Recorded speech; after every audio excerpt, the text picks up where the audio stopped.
Hello everyone, welcome to Engineering One channel. So this is object oriented programming with Java classes. This is unit 1 lecture number 1.5.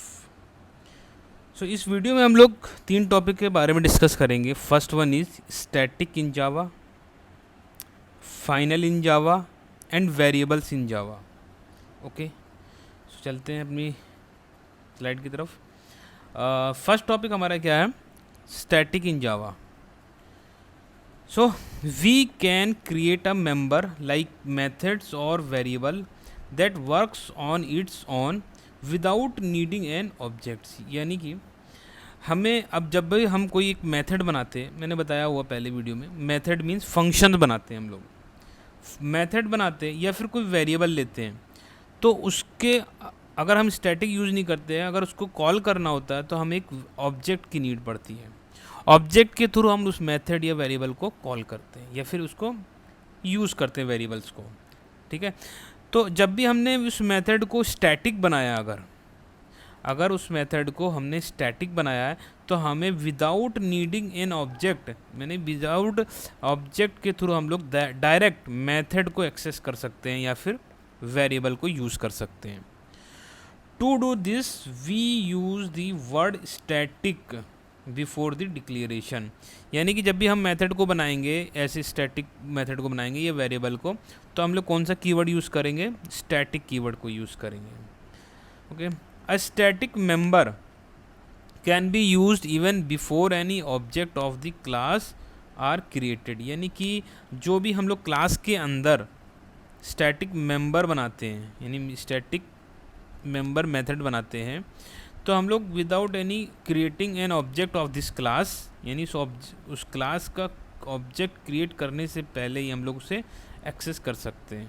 Okay, now we don't need to any object to access static members. वही बात कि हम जो है we don't need to any object, किसी भी object की कोई नीड नहीं होती है हमें स्टैटिक मेंबर को यूज़ करने के लिए. बोथ मेथड यानी कि function and variable can be made static. यानी कि मैं मेथड को भी स्टैटिक बना सकता हूँ और वेरिएबल को भी स्टैटिक बना सकता हूँ. A very common example of static method is main.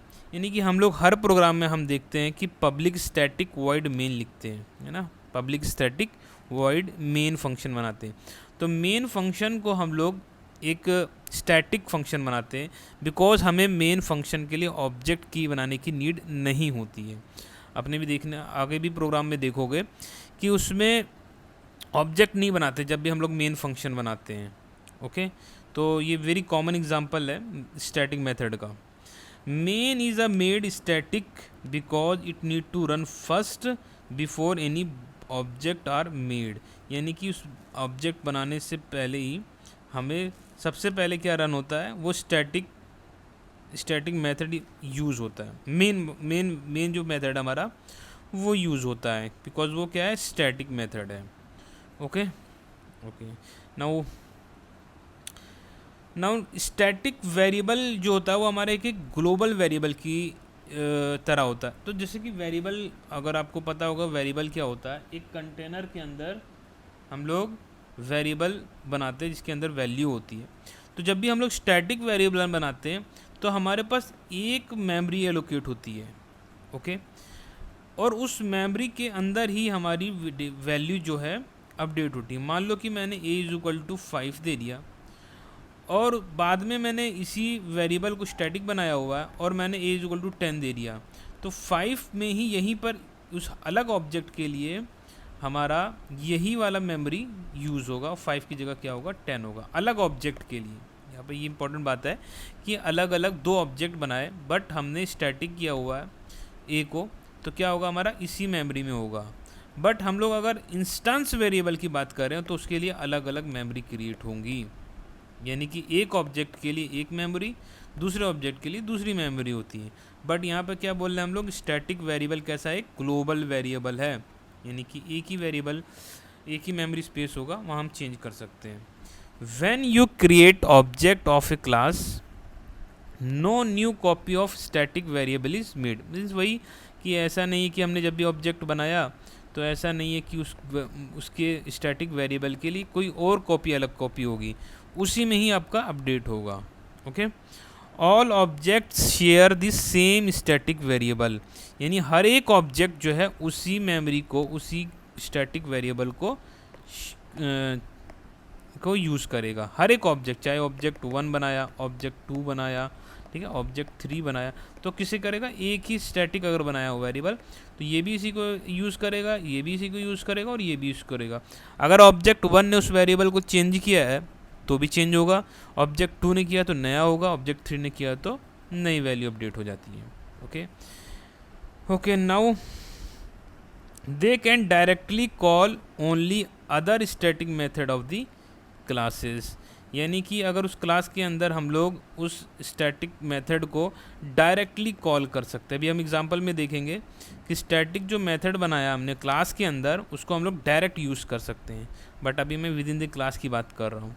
ठीक है, they can directly access only static variable of the class, यानी स्टैटिक वेरिएबल को भी हम लोग डायरेक्ट क्लास में यूज़ कर सकते हैं या उसको एक्सेस कर सकते हैं। Okay, they can not use this and super keyword to at all, यानी इसके लिए हम लोग जब ऑब्जेक्ट बना ही नहीं रहे तो ऑब्जेक्ट क्या करता है, दिस कीवर्ड क्या करता है, करंट ऑब्जेक्ट की आईडी को स्टोर करता है।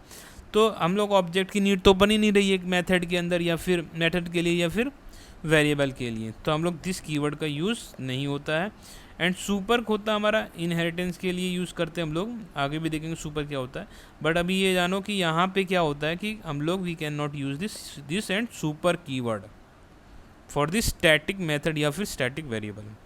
Note, if you need to calculate something to set static variable you can use static block. अगर मुझे कुछ उस वेरिएबल को कोई वैल्यू देनी है या फिर कुछ उसके अंदर प्रिंट कराना है, एग्जांपल में भी देखेंगे, या कुछ कैलकुलेट कराना हमें समथिंग, तो हम लोग एक सिंपल स्टैटिक ब्लॉक भी बना सकते हैं। यानी कि उस मेथड नहीं बात कर रहे हैं, ना ही हम वेरिएबल की बात कर रहे हैं, सिंपल स्टैटिक ब्लॉक बना सकते हैं। ठीक है, static block runs only once, यानी एक बार वो रन होगा वो static blocks when class is first loaded, जैसे ही क्लास लोड होगी स्टार्टिंग में ही क्या होगा, वो ब्लॉक जो हमारा रन होगा। ओके, देख लेते हैं एग्जांपल में, अभी आपको क्लियरिटी आ जाएगी। सो यहाँ पे एग्जांपल देख सकते हैं कि सब इसमें मैंने क्या करा, एक क्लास बनाई है, उसका नाम हमने यूज स्टैटिक दिया हुआ है, एक वेरिएबल लिया हुआ हमने a इज इक्वल टू 3 जो कि स्टैटिक है। सेकंड वेरिएबल हमने स्टैटिक लिया हुआ है, डेटा टाइप क्या है, इंटीजर और b नाम का वेरिएबल है। उसके बाद हमने एक स्टैटिक मेथड बनाया हुआ मैथ नाम का, और उसके अंदर एक पैरामीटर दिया हुआ integer x।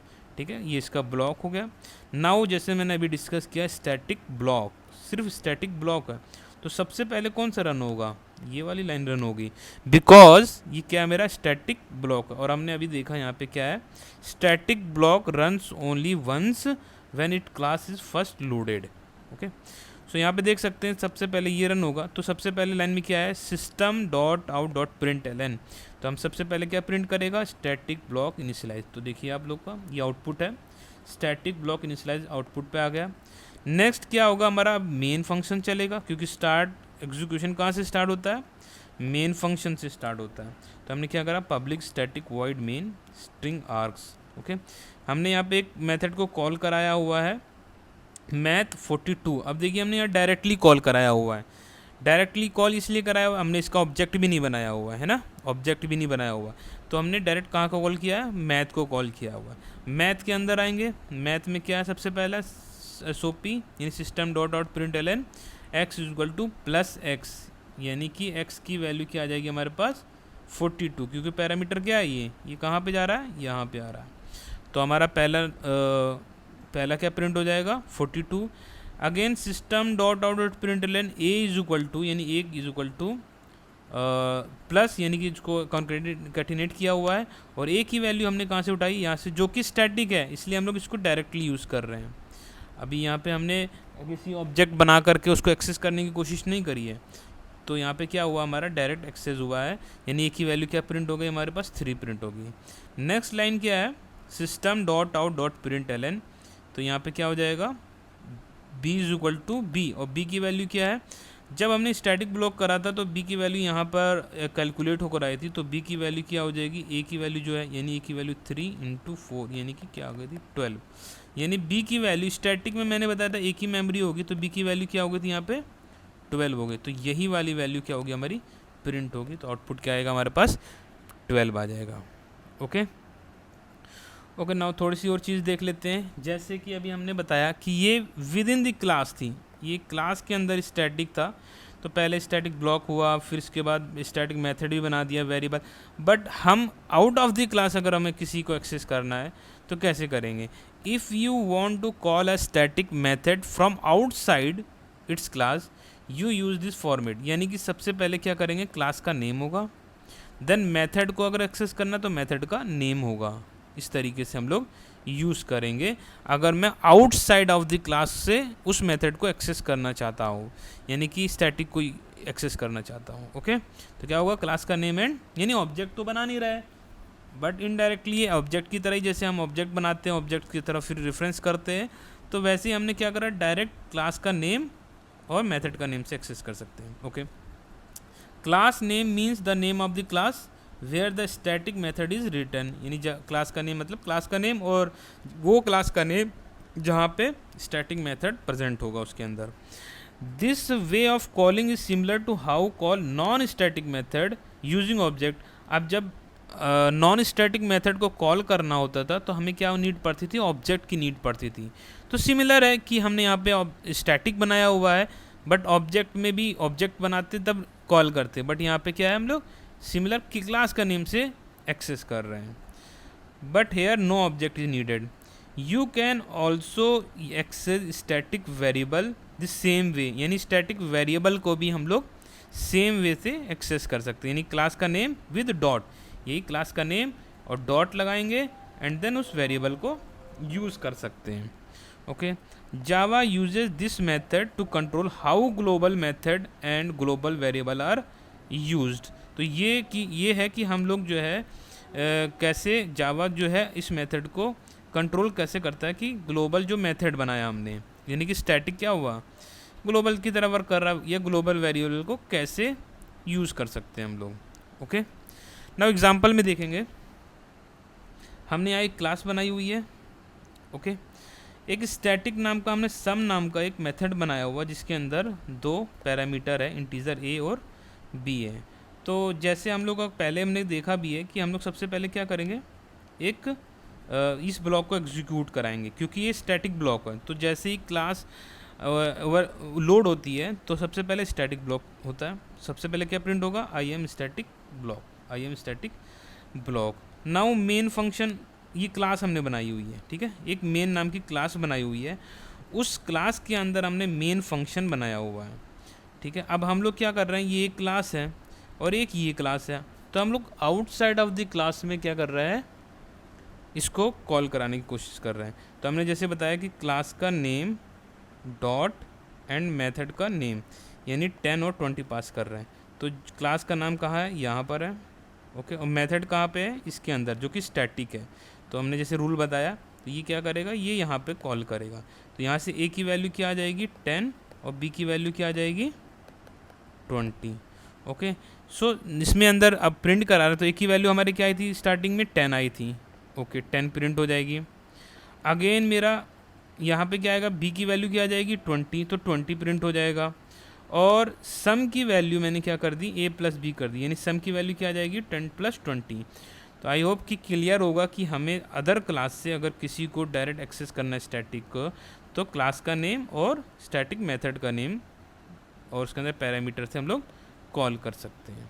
Okay okay, now next हमारा जो टॉपिक था वो था हमारा फाइनल। फाइनल क्या होता है, final, if you declare a field, यानी कि वेरिएबल, मेथड के अंदर हम लोग वेरिएबल को क्या बोलते हैं, फील्ड बोलते हैं, as a final it can not be change later, यानी कि हम लोग क्या करेंगे, अगर मैंने किसी वेरिएबल को फाइनल बना दिया तो हम लोग उसको कभी बाद में चेंज नहीं कर सकते हैं। वेरिएबल मीन अगर ए की वैल्यू 10 कर दी और उसको मैंने फाइनल कर दिया तो हम इसकी वैल्यू को चेंज नहीं कर सकते।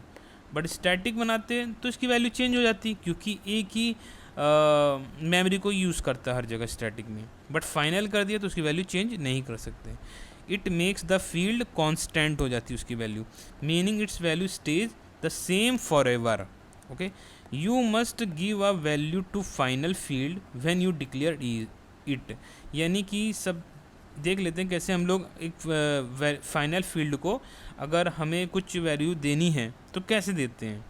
तो जब हम इसको डिक्लेयर करते हैं तब इसकी वैल्यू हम दे देते हैं। देखो ऑप्शन पहला क्या है, give a value directly when you declare the field, यानी कि यहाँ पे हमने फाइनल बनाया और फाइनल ए बनाया, तो यहीं पर हम इसकी वैल्यू को डिक्लेयर कर दे कि ये कौन इसकी वैल्यू क्या है, यानी 10 है तो इसकी वैल्यू 10 हो गई। ऐसा नहीं कि हमने क्या करा, फाइनल बनाया, ए बनाया, फिर ए इक्वल टू 10 दे रहे हैं, ऐसा नहीं होता है।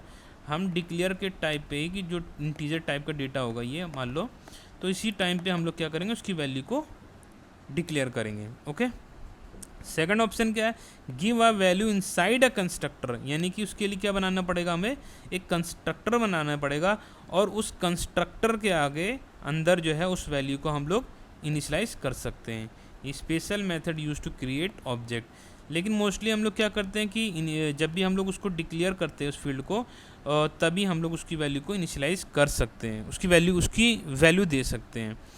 या फिर कंस्ट्रक्टर बहुत कम होता है कि ऐसा किया जाता है, बट हम कंस्ट्रक्टर बनाते हैं। मैंने कंस्ट्रक्टर बताया है पिछली वीडियो में कि कंस्ट्रक्टर कैसे बनाते हैं, उसके अंदर उस वेरिएबल को वैल्यू दे सकते हैं हम लोग। ओके, सो दो मेथड है, एक तो इनिशियल में बना दो या फिर कंस्ट्रक्टर में बना दो। ओके, नाउ एग्जांपल देख लेते हैं। एक मान लो कि मैंने एक क्लास बनाई हुई जो कि पब्लिक है AF नाम की, और मैंने यहाँ एक मेन मेथड चलाया हुआ है स्ट्रिंग AR आर्क्स और ब्रैकेट एरे बनाई, final integer num is equal to 10, यानी कि नम की वैल्यू हमारे पास क्या आ गई, 10 आ गई, और ये फाइनल है और हम इस वैल्यू को चेंज नहीं कर सकते हैं। अगर हम चेंज करने की कोशिश करते हैं, मान लो कि मैंने यहाँ पे प्रिंट तो कराया, ठीक है, बट यहाँ पे क्या हो गया, एक नम की वैल्यू को मैंने चेंज करने की कोशिश करी, तो ये क्या होगा, this line cause compilation error आएगी। क्या आएगी, कंपाइलेशन एरर आएगी, तो ये प्रिंट नहीं होगा। तो हम इसमें ये देख सकते हैं आउटपुट में कि हमारी एक एरर आ रही, कहाँ पे, नम इज इक्वल टू 40 में, इसमें क्या आ गई, हमारी एरर आ गई। क्यों, क्योंकि फाइनल करी थी तो इसकी वैल्यू चेंज नहीं होती है। ओके, और एग्जांपल देख लेते हैं। मान लो अब यहाँ पे मैंने एक क्लास A बनाई, क्लास B बनाई, और हमने यहाँ इस इनहेरिटेंस का यूज़ किया हुआ है, एक्सटेंड कीवर्ड का यूज़। इनहेरिटेंस में मैं शॉर्ट में बता देता हूँ कि जब भी हम एक्सटेंड कीवर्ड यूज़ करते हैं तो A क्लास के जितने भी फीचर्स हैं या प्रॉपर्टीज़ हैं, सारी की सारी कहाँ पे आ जाती हैं, ऑटोमेटिकली B का भी पार्ट होते हैं। ठीक है, क्योंकि इनहेरिटेंस की नीड पड़ेगी आगे भी इसी लेक्चर में, तो मैं बता देता हूँ कि जितने भी इसके अंदर फीचर्स हैं वो ऑटोमेटिकली किसका पार्ट होते हैं, क्लास B का भी पार्ट होते हैं। ठीक है, ओके, सो मैंने यहाँ पे एक और क्लास बनाई हुई है स्टैटिक मेथड नाम की, उसके अंदर मैंने एक मेन फंक्शन बनाया हुआ है। अब यहाँ पे मैंने एक क्लास A का एक ऑब्जेक्ट बनाया हुआ है। ठीक है, यहाँ पे इस क्लास का एक ऑब्जेक्ट बनाया हुआ है। इस ऑब्जेक्ट के थ्रू मैंने उसके अंदर एक m नंबर के मेथड को कॉल किया हुआ है, तो उसको कॉल किया तो मेरा क्या प्रिंट कराएगा, ये प्रिंट कराएगा फर्स्ट, यानी कि आप देख सकते हो आउटपुट में 1 2 से 9 तक प्रिंट हो रहा है। नेक्स्ट मैंने क्या करा, उसी क्लास के ऑब्जेक्ट के से डॉट लगाकर पिन को कॉल किया है, तो पिन यहाँ पर है, हम डायरेक्टली कॉल कर रहे हैं ऑब्जेक्ट के थ्रू, तो क्या प्रिंट होगा, 4 3 2 1 प्रिंट हो जाएगा, कोई इशू नहीं। क्लास B का ऑब्जेक्ट बनाया मैंने, B ऑब्जेक्ट 2 और फिर न्यू कीवर्ड से, और यहाँ पे होगा कंस्ट्रक्टर, तो ये B क्लास का ऑब्जेक्ट बनाया। इस ऑब्जेक्ट के थ्रू मैंने m नंबर को कॉल किया, यहाँ पे एक m नंबर है, और प्रिंट क्या हो जाएगा, सेम प्रिंट हो जाएगा। पिन, फिर इसको पिन को कॉल किया तो पिन हमारा 1 1 1 प्रिंट हो जाएगा। तो यहाँ पे मैंने क्या बताया कि यहाँ पे मैंने अभी तक फाइनल यूज़ नहीं किया हुआ है, तो हमने क्या करा, ऑब्जेक्ट के थ्रू हमने बना करके सबको कॉल भी कर दिया। बट अगर मैं फाइनल यूज़ करता हूँ तो क्या होता है, ये देख लेते हैं। अब देखो यहाँ पे मैंने क्या करा, इस वाले फंक्शन को पिन नाम को क्या बनाया, मैंने एक फाइनल बना दिया है, इसको फाइनल नहीं बनाया है। तो मेरा क्या होगा, यहाँ से मैंने एक क्लास का ऑब्जेक्ट बनाया, ऑब्जेक्ट में m को करा, ऑब्जेक्ट में पिन को कर दिया, बट ये फाइनल है। तो फाइनल में क्या होगा कि इसकी वैल्यू यहाँ पर भी आ रही है। ठीक है, वाइड पिन में मैंने वैल्यू चेंज करने की कोशिश करी 1 1 1 1, तो अब यहाँ पे वाइड पिन में यहाँ पे एरर आ जाएगी। कैसे? क्योंकि इसके फीचर जब इसमें आ रहे हैं तो यहाँ हम अपडेट करने की कोशिश कर रहे हैं।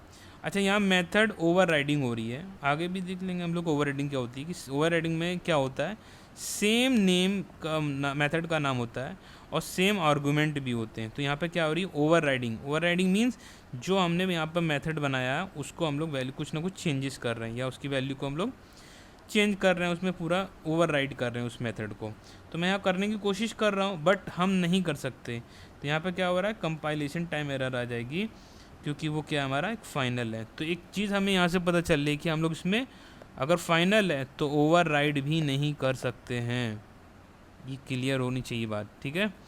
सो हमने ऑब्जेक्ट 2 के पिन को रन कराने की कोशिश करी है। तो यहाँ भी क्या है, this won't compile due to final method restriction, यानी फाइनल मेथड रिस्ट्रिक्शन है, तो हमारी क्या आ जाएगी, एक एरर आ जाएगी। तो देखो यहाँ पे एरर में लिखा हुआ है override method is a final, तो हम लोग ओवरराइडन भी नहीं कर सकते इसके अंदर।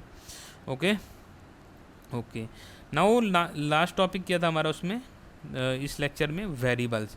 सो जावा के अंदर 3 टाइप के वेरिएबल्स हम लोग देखेंगे। एक तो अभी हमने देखा कि स्टैटिक वेरिएबल होता है, ठीक है, जो कि क्लास, स्टैटिक को हम लोग क्लास वेरिएबल भी बोलते हैं। ओके, और एक होता है इंस्टेंस वेरिएबल जो कि ऑब्जेक्ट के लेवल का होता है, और एक होता है लोकल वेरिएबल यानी कि मेथड लेवल।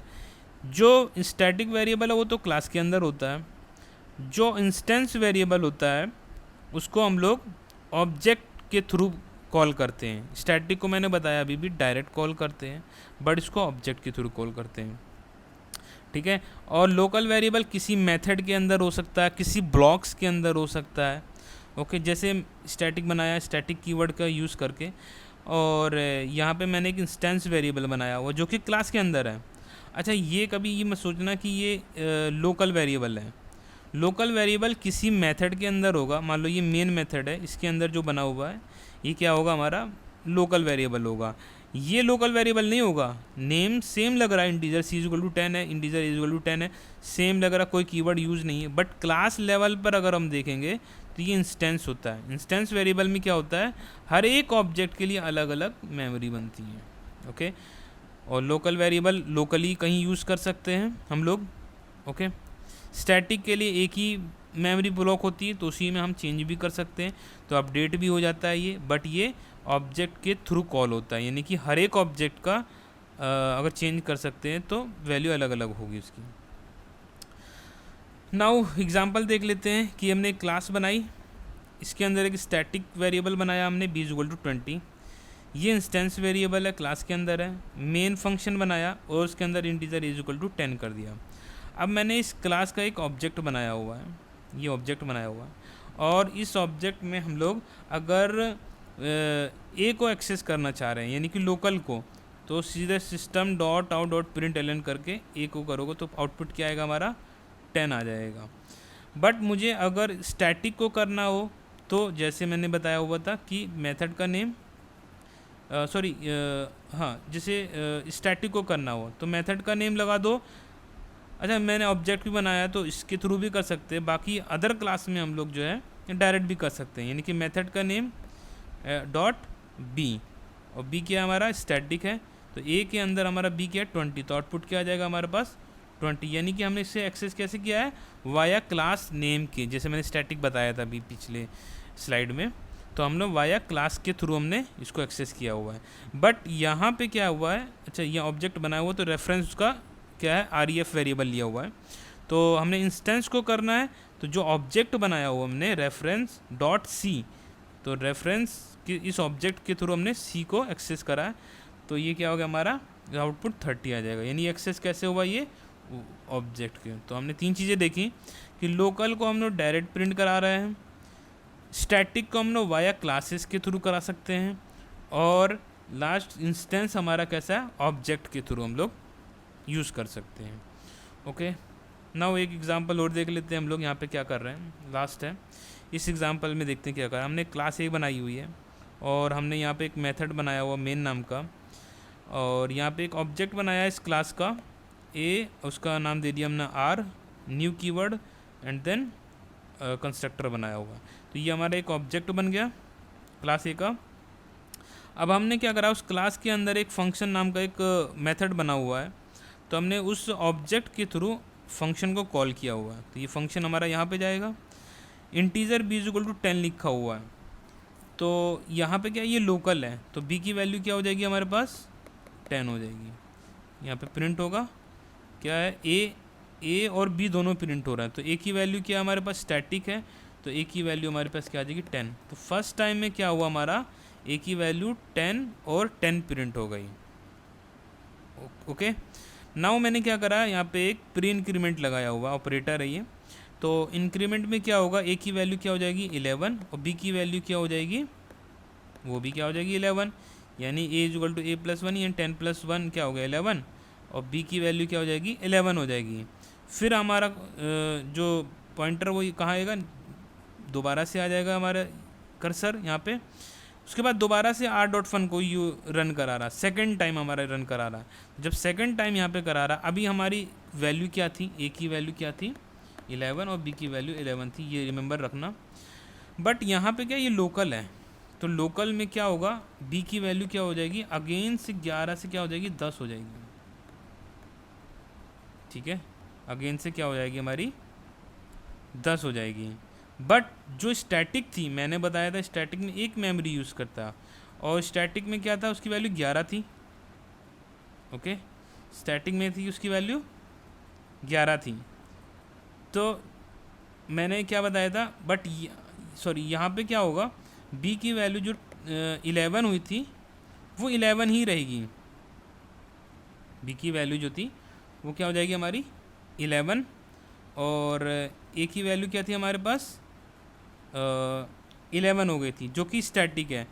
तो अभी क्या होगी, a की वैल्यू हमारे पास क्या हो जाएगी अपडेटेड 11 हो जाएगी, और b की वैल्यू अब अपडेट हो जाएगी, यानी कि जो b की वैल्यू यहाँ पे ली हुई लोकली वो वाली होगी, यानी कि 10 होगी। तो फाइनली आउटपुट क्या आएगा इसका 11,10, यानी कि a की वैल्यू क्या होगी हमारे पास 11 एंड b की वैल्यू क्या होगी हमारे पास 10 होगी। आई थिंक आपको ये समझ में आया होगा, क्लियर हुआ कि नहीं, कि b की वैल्यू हमारी क्या थी लोकल थी, तो लोकली जो हमारा जो अगेन से यहाँ पे कॉल हुआ था, तो लोकली हमारा क्या आया था b की वैल्यू 10, बट जो अगेन से कॉल हुआ था हमारा a की वैल्यू हमारी 10 है, बट अपडेटेड वैल्यू लेगा क्योंकि एक मेमोरी बनी हुई है, तो अपडेटेड वैल्यू क्या थी हमारे पास 11 थी, तो इस वजह से हमारा क्या आउटपुट आया है 11 है, यानी कि जो अपडेटेड वैल्यू है b की तो उसी ऑब्जेक्ट ने कॉल करी हुई, इसी वजह से b की वैल्यू वही रहेगी, बट a की इसकी वैल्यू जो होगी a की वैल्यू वो चेंज हो जाएगी, बिकॉज वो एक मेमोरी यूज़ करता है और वो क्या है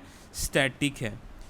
ठीक है, ओके, सो आई थिंक आपको ये भी क्लियर हुआ होगा। सो इस लेक्चर में हमने क्या क्या कवर किया, final, static and variable. I hope ये सारी चीज़ें आपको समझ में आई होंगी। अगर आपको ये वीडियो अच्छी लगी तो please like, subscribe this channel and share this channel also. Thank you so much.